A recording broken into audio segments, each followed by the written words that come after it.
Ominous unknown. Killer is still at large. After weeks of unexplained murders, the ominous unknown killer is still on the rise. After little evidence has been found, a young boy states that he survived one of the killer's attacks and bravely tells his story. "I had a bad dream and I woke up in the middle of the night," says the boy. "I saw that for some reason the window was open, even though I remember it being closed before I went to bed. I got up and shut it once more. Afterwards, I simply crawled back under my covers and tried to get back to sleep. That's when I had a strange feeling, like someone was watching me. I looked up and nearly jumped out of my bed. There, in a little ray of light, illuminating me from between my curtains, were a pair of two eyes. These weren't regular eyes, they were dark, ominous eyes. They were bordered in black and just plain out terrified me. That's when I saw his mouth, a long, horrendous smile that made every hair on my body stand up. The figure stood there, watching me. Finally, after what seemed like forever, he said it. A simple phrase, but said in a way only a madman could speak.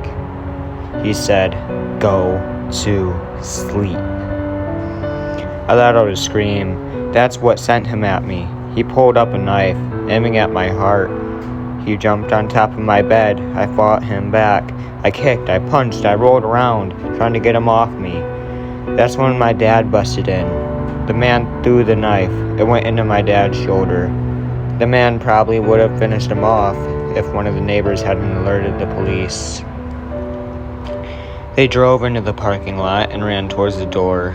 The man turned and ran down the hallway. I heard a smash, like glass breaking, as I came out of my room. I saw the window that was pointing towards the back of my house was broken. I looked out to see him vanish into the distance. I can tell you one thing. I will never forget that face. Those cold, evil eyes, that psychotic smile. They will never leave my head. Police are still on the look for this man. If you see anyone that fits the description in the story, please contact your local police department. Jeff and his family had just moved into a new neighborhood. His dad had gotten a promotion at work, and they thought it would be best to live in one of those fancy neighborhoods. Jeff and his brother Lou couldn't complain though. A new, better house, what was not to love? As they were getting unpacked, one of their neighbors came by. "Hello," she said. "I'm Barbara. I live across the street from you. Well, I just wanted to introduce myself and introduce my son." She turns around and calls her son over. "Billy, these are our new neighbors." Billy said hi and ran back to play in his yard. "Well," said Jeff's mom, "I'm Margaret, and this is my husband Peter and my two sons, Jeff and Lou." They each other introduced themselves. And then Barbara invited them to their son's birthday. Jeff and his brother were about to object when their mother said that they would love to. When Jeff and his family were done packing, Jeff went up to his mom. "Mom, why would you invite us to some kid's party? If you haven't noticed, I'm not some dumb kid." "Jeff," said his mother, "we just moved here. We should show that we want to spend time with our neighbors. Now, we're going to that party, and that's final." Jeff started to talk, but stopped himself, knowing that he couldn't do anything. Whenever his mom said something, it was final. He walked up to his room and plopped down on his bed. He sat there, looking at his ceiling, when suddenly he got a weird feeling. Not so much pain, but a weird feeling. He dismissed it as just some random feeling. He heard his mother call him down to get his stuff, and he walked down to get it. The next day, Jeff walked downstairs to get breakfast and get ready for school. As he sat there eating his breakfast, he once again got that feeling. This time, it was stronger, however. It gave him a slight tugging pain, but he once again dismissed it, and he and Lou finished his breakfast. They walked down to the bus stop. They sat there waiting for the bus, and then all of a sudden, some kid on a skateboard jumps over them, only inches above their laps. They both jump back in surprise. "Hey, what the heck?" The kid landed and turned back to them. He kicked his skateboard up and caught it with his hands. This kid seems to be about 12, 1 year younger than Jeff. He wears an Aeropostale shirt and ripped blue jeans. Well, looks like we got some new meats. Suddenly, 2 other kids appeared. One was super skinny and the other was huge. "Well, since you're new here, I'd like to introduce ourselves. Over there is Keith." Jeff and Lou looked over to the skinny kid. He had a dopey face that you wouldn't expect a sidekick to have. "And he's Troy." They looked over at the fat kid. Talk about a tub of lard. This kid looked like he hadn't exercised since he was crawling. "And I," said the first kid, "am Randy."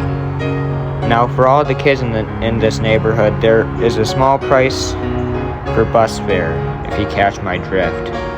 Lou stood up, ready to punch the lights out of the kid's eyes, when one of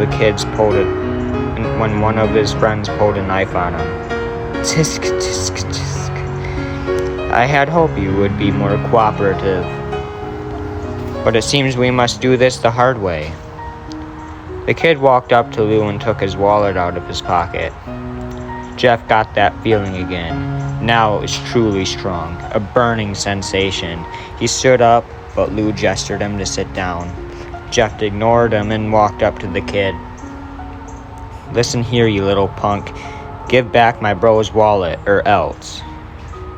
Randy put the wallet in his pocket and pulled out his own knife.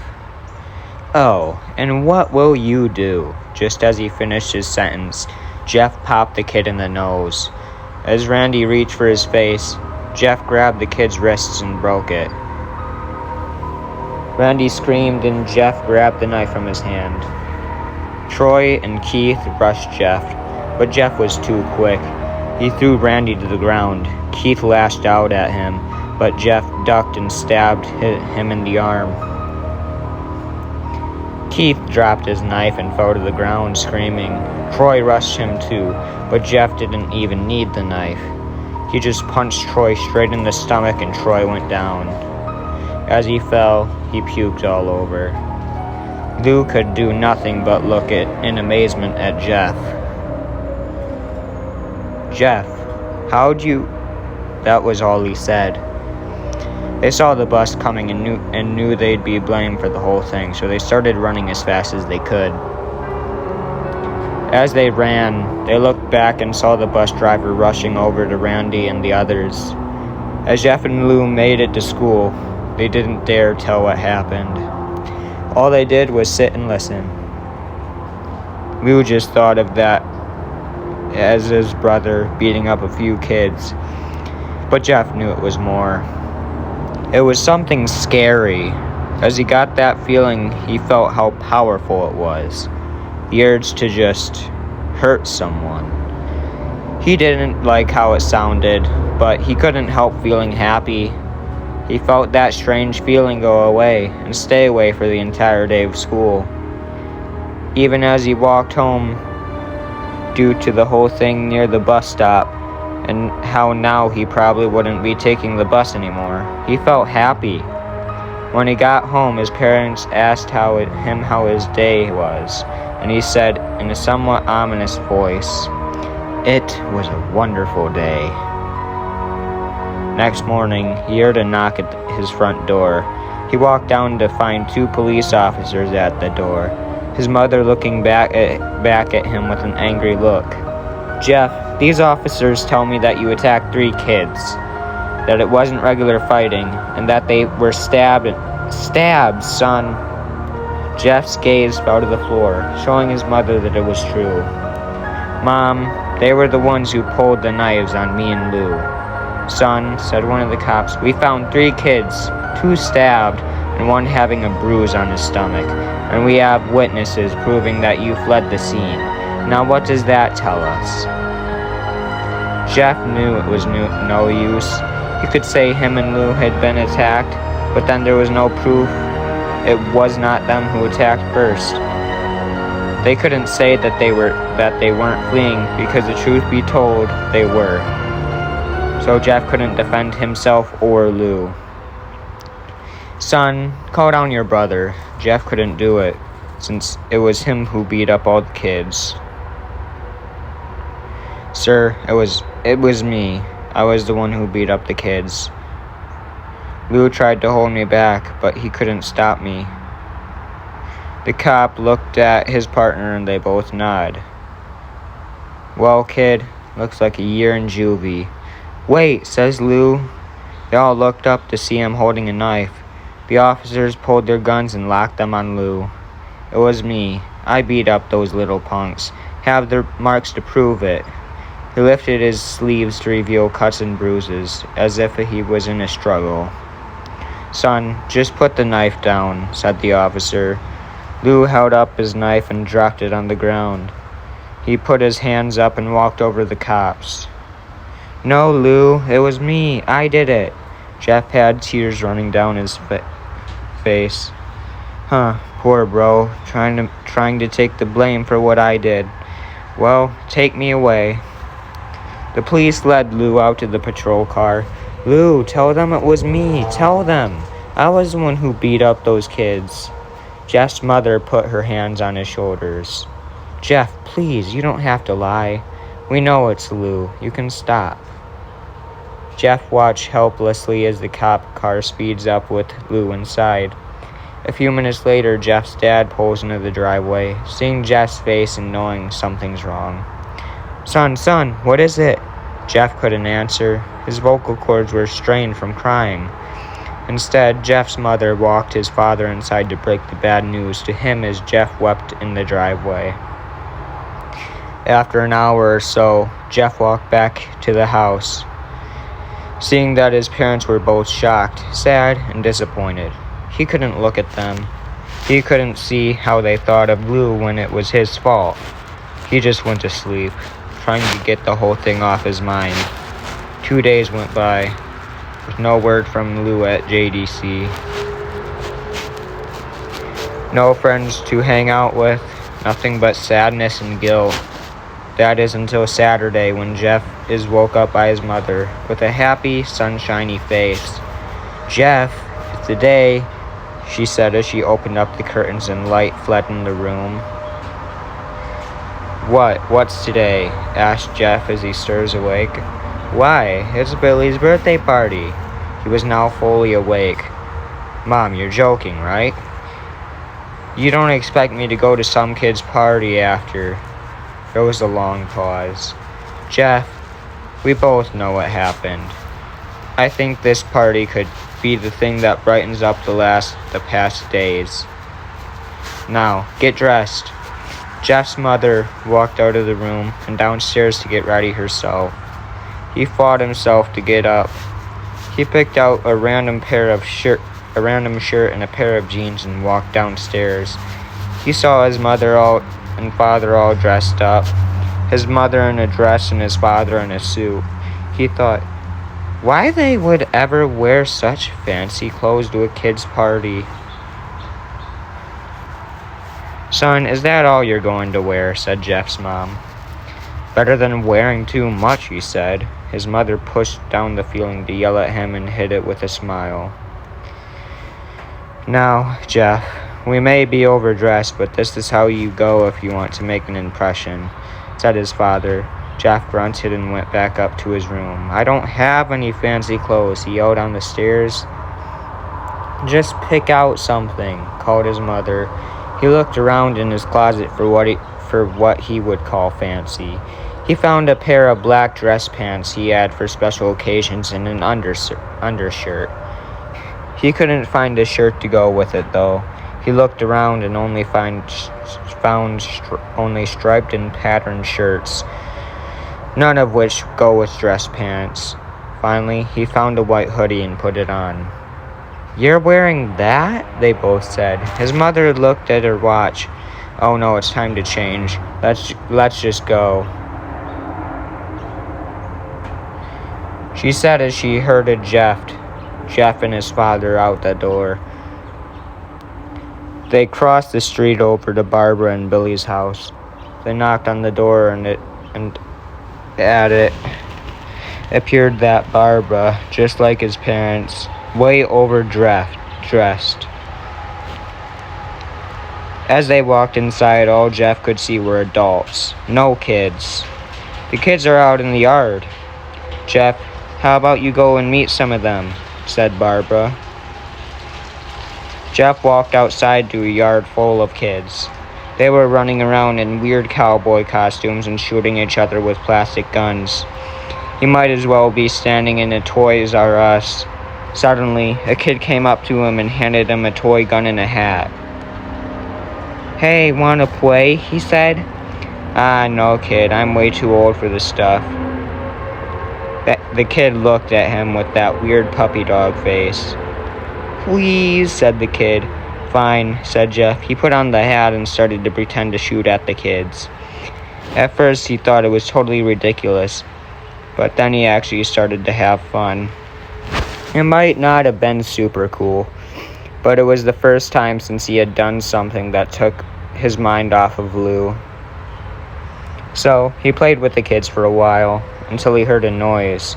A weird rolling noise. Then it hit him. Randy, Troy, and Keith all jumped over the fence on their skateboards. Jeff dropped the fake gun and ripped off the hat. Randy looked at Jeff with a burning hatred. "Hello, Jeff, is it?" he said. "We have some unfinished business." Jeff saw his bruised nose. "I think we're even. I beat the crap out of you, and you get my brother sent to JDC. Randy got an angry look in his eyes. "Oh no, I don't go for even, I go for winning. You may have kicked our butts that one day, but not today." As he said that, Randy rushed at Jeff. They both fell to the ground. Randy punched Jeff in the nose, and Jeff grabbed him by the ears and headbutted him. Jeff pushed Randy off of him, and both rose to their feet. Kids were screaming, and parents were running out of the house. Troy and Keith both pulled guns out of their pockets. "No one interrupts or guts will fly," they said. Randy pulled a knife on Jeff and stabbed it into his shoulder. Jeff screamed and fell to his knees. Randy started kicking him in the face. After 3 kicks, Jeff grabs his foot and twists it, causing Randy to fall to the ground. Jeff stood up and walked towards the back door. Troy grabbed him. "Need some help?" He picks Jeff up by the back of the collar and throws him through the patio door. As Jeff tries to stand, he is kicked down to the ground. Randy repeatedly starts kicking Jeff until he starts to cough up blood. "Come on, Jeff. Fight me." He picks Jeff up and throws him into the kitchen. Randy sees a bottle of vodka on the counter and smashes the glass over Jeff's head. "Fight!" He throws Jeff back into the living room. "Come on, Jeff. Look at me." Jeff glances up, his face riddled with blood. "I was the one who got your brother sent to JDC, and now you're just gonna sit here and let him rot there for a whole year? You should be ashamed." Jeff starts to get up. "Oh, finally, you stand and fight." Jeff is now to his feet, blood and vodka on his face. Once again, he gets that strange feeling, the one in which he hasn't felt in a while. "Finally, he's up," says Randy, and as he runs at Jeff's. That's when it happens. Something inside Jeff snaps. His psyche is destroyed. All rational thinking is gone. All he can do is kill. He grabs Randy and pile drives him to the ground. He gets on top of him and punches him straight in the heart. The punch causes Randy's heart to stop as Randy gasps for breath. Jeff hammers down on him, punch after punch. Blood gushes from Randy's body until he takes one final breath and dies. Everyone is looking at Jeff now. The parents, the crying kids, even Troy and Keith. Although they easily break from their gaze and point their guns at Jeff. Jeff sees the guns trained on him and runs for the stairs. As he runs, Troy and Keith let out fire on him, each shot missing. If Jeff runs up the stairs, he hears Troy and Keith follow up behind. As they let out their final rounds of bullets, Jeff ducks into the bathroom. He grabs a towel rack and rips it off the wall. Troy and Keith race in, knives ready. Troy swings his knife at Jeff, who backs away and bangs the towel rack into Troy's face. Troy goes down hard, and now that all that's left is Keith. He is more agile than Troy, though. He ducks when Jeff swings the towel rack. He dropped the knife and grabbed Jeff by the neck. He pushed him into the wall. A thing of bleach fell down on top of him from the top shelf. It burnt both of them and they started to scream. Jeff wiped his eyes as best as he could. He pulled back the towel rack and swung it straight into Keith's head. As he lay there bleeding to death, he let out an ominous smile. "What's so funny?" asked Jeff. Keith pulled out a lighter and switched it on. "What's funny," he said, "is that you're covered in bleach and alcohol." Jeff's eyes widened as Keith threw the lighter at him. As soon as the flame made contact with him, the flames ignited the alcohol and the vodka. While the alcohol burnt him, the bleach bleached his skin. Jeff let out a terrible screech as he caught on fire. He tried to roll out of the fire, but it was no use. The alcohol had made him a walking inferno. He ran down the hall and fell down the stairs. Everyone started screaming as they saw Jeff, now a man on fire, drop to the ground, nearly dead. The last thing Jeff saw was his mother's and the other parents trying to extinguish the flame. That's when he passed out. When Jeff woke, he had a cast wrapped around his face. He couldn't see anything, but he felt a cast on his shoulder and stitches all over his body. He tried to stand up, but he realized that there was some tube in his arm. When he tried to get up, it fell out, and a nurse rushed in. "I don't think you can get out of bed just yet," she said as she put him back in his bed and reinserted the tube. Jeff sat there with no vision, no idea what his surroundings were. Finally, after hours, he heard his mother. "Honey, are you okay?" she asked Jeff. Jeff couldn't answer, though. His face was covered. He was unable to speak. "Oh, honey, I have great news. After all the witnesses told the police that Randy confessed of trying to attack you, they decided to let Lou go." This made Jeff almost bolt up, stopping halfway, remembering the tube coming out of his arm.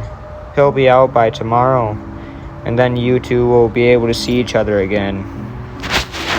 Jeff's mother hugs Jeff and says her goodbyes. The next couple weeks were those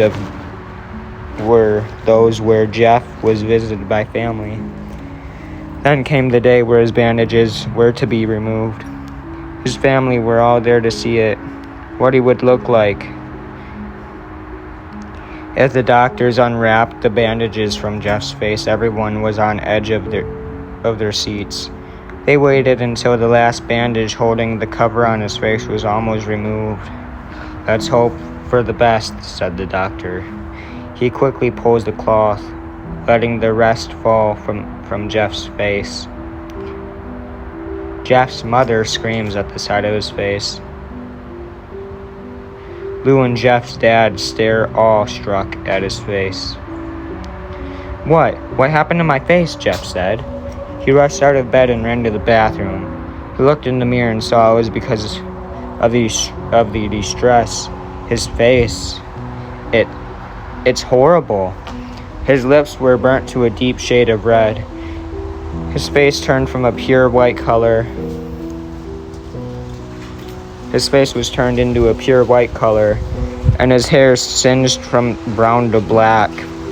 He slowly put his hand to his face, and it had a sort of leathery feel to it now. He looked back at his family, then back at the mirror. Jeff, said Lou, it's not that bad. Not that bad, said Jeff. It's perfect. His family were equally surprised. Jeff started laughing uncontrollably at his parents noticed that his left eye and hand were twitching. Jeff, are you okay? Okay, I've never felt more happy. Ha ha ha ha ha. Look at me. This face goes perfectly with me. He couldn't stop laughing. He stroked his face, feeling it, looking at it in the mirror. What caused this? Well, you may recall that when Jeff was fighting Randy, something in his mind, his sanity, snapped. Now, he was left as a crazy killing machine. That is, his parents didn't know. Doctor, said Jeff's mom, is my son all right? You know, in the head? Oh yes, this behavior is typical for patients that have taken large amounts of painkillers. If his behavior doesn't change in a few weeks, bring him back here and we'll give him a psychological test. Oh, thank you, doctor. Jeff's mother went over to Jeff. Jeff, sweetie, it's time to go. Jeff looks away from the mirror. His face still formed into a crazy smile. "'Kay, mommy. Ha ha ha." His mother took him by the shoulder and took him to get his clothes. "This is what came in," said the lady at the desk. Jeff's mom looked down to see the black dress, pants, and white hoodie her son wore.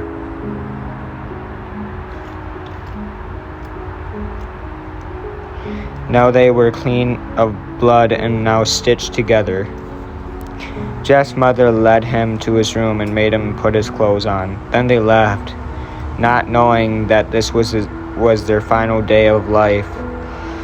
Later that night, Jeff's mother woke to a sound coming from the bathroom. It sounded as if someone was crying.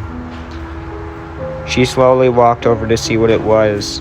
When she looked into the bathroom, she saw a horrendous sight. Jeff had taken a knife and carved a smile into his cheeks. "Jeff, what are you doing?" asked his mother. Jeff looked over to his mother. "I couldn't keep smiling, Mommy. It hurt after a while. Now I can smile forever." Jeff's mother noticed his eyes, ringed and black. "Jeff, your eyes!" His eyes were seemingly never closing. I couldn't see my face. I got tired and my eyes started to close. I burned out the eyelids so I could forever see myself, my new face. Jeff's mother slowly started to back away, seeing that her son was going insane. "What's wrong, Mommy? Aren't I beautiful?" "Yes, son," she said. "Yes, you are. Let me go get Daddy so he can see your face." She ran into the room and shook Jeff's dad from his sleep. "Honey, get the gun, She stopped as she saw Jeff in the doorway, holding a knife. "Mommy, you lied." That's the last thing they heard as Jeff rushes them with the knife, gutting both of them. His brother Lou wakes up, startled by some noise. He didn't hear anything else, so he just shuts his eyes and tried to go back to sleep. As he was on the border of slumber, he got the strangest feeling that someone was watching him. He looked up before Jeff's hand covered his mouth. He slowly raised the knife, ready to plunge it into Lou. Lou thrashed up and here and there, trying to escape Jeff's grip. "Shh," Jeff said. "Just go to sleep."